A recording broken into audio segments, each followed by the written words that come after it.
पुरानी 25 साल पुरानी बातें मत दिलाओ। तुम्हारे यहां में एक वैसी मामले में उलझे हुए हैं, एक ना करदा गुनाह की सजा मैं पा रहा हूं। हर 10-15 दिन के बाद मैं आपकी कोर्ट को कचहरियों के चक्कर लगा रहा हूं। मुझे उसी रंजिश की सजा मिली है, वरना तुम चाहते तो 2 दिन के अंदर ये मामले हल कर सकते थे। मुझे अच्छी तरह मालूम है, मुझसे जेल में जो मिलने आया मैं उनको भी जानता हूं, जो नहीं मिलने आया मैं उनको भी जानता हूं, जिसने मेरे खिलाफ आर्टिकल लिखे मैं उनको भी जानता हूं।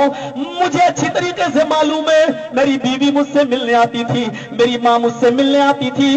पठानी टोले के लोगों तुम यहां मौजूद होगे, मैं सबको बुरा नहीं कहता हूं। पठानी टोले के एक आदमी का तार भी इस रंजिश और साजिश में शामिल है, उसने भी हमको जेल तक पहुंचाने की कोशिश की है। आप समझ गए होंगे। इतना याद रखना, मैं 4 महीने जेल के अंदर जिस पोजीशन में रहा और मेरी मां तहज्जुद पढ़ पढ़कर मुसल्ले पर रोती रही, मेरी मां के आंखों से गिरने वाला एक एक आंसू तुमसे इंतकाम लेगा, एक एक आंसू तुम्हारे ऊपर कहर बनकर टूटेगा।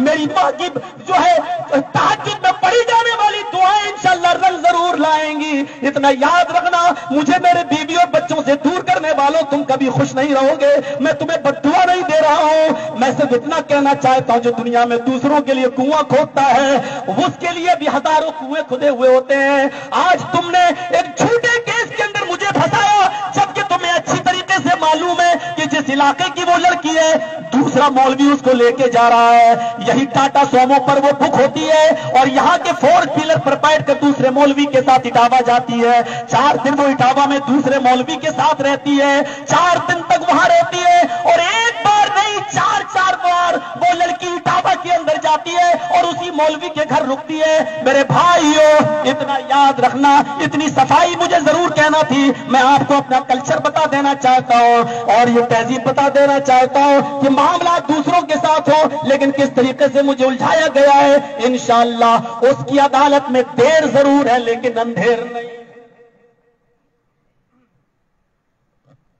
इतना कहना था और कहूंगा, क्यों नहीं कहूं। आर्टिकल तुम लिखो, मुजरिम को सजा मिलनी ही चाहिए, बाद में डिलीट करो, मुझे सब मालूम है। लेकिन चलिए मेरे प्यारे साथियों, इतनी सी बात कहकर अब हम बात को आगे बढ़ाते हैं।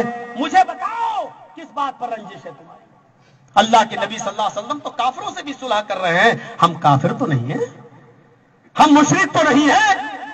और हजारों बुराइयां मेरे अंदर पाई जाएं, लेकिन ये हमारी जमात के लोग जानते हैं, ये उलमा जानते हैं कि हजारों बुराइयां हो सकती हैं, लेकिन मौलवी जर्जीस ने कभी तौहीद के साथ कहीं पर भी कंप्रोमाइज नहीं किया है, किसी स्टेज पर कंप्रोमाइज नहीं किया है। तौहीद के साथ मैंने कभी कोई समझौता नहीं किया है, स्टेज कोई भी रहा हो, लेकिन कभी भी मैंने अपने मकतब फिक्र और अपने मसलक के ऊपर आंच नहीं आने दी है। ये सब लोग जानते हैं इस बात को। सुलह के लिए दरवाजे खुले हैं। अल्लाह के नबी सल्लल्लाहु अलैहि वसल्लम ने उस हजरे अस्वद को, जो एक सैलाब का शिकार हो गया था और खाने काबा ढह गया था, वो अल्लाह के रसूल उस वक्त नबी नहीं बने थे, उस पत्थर को एक चादर पर रखा गया और सारे कबीलों के सरदार से वो चादर उठवाई गई और आपने उस पत्थर को उठाकर अपनी जगह पर रख दिया।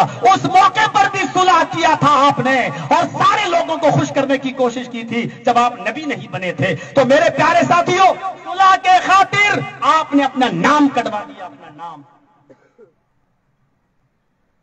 ये सीखो, मोहम्मद रसूलुल्लाह से बढ़कर तो कोई नहीं हो सकता है, उस्वा नमूना पूरी जिंदगी में। आइए, अबू जुंदल को भी वापस कर रहे हैं।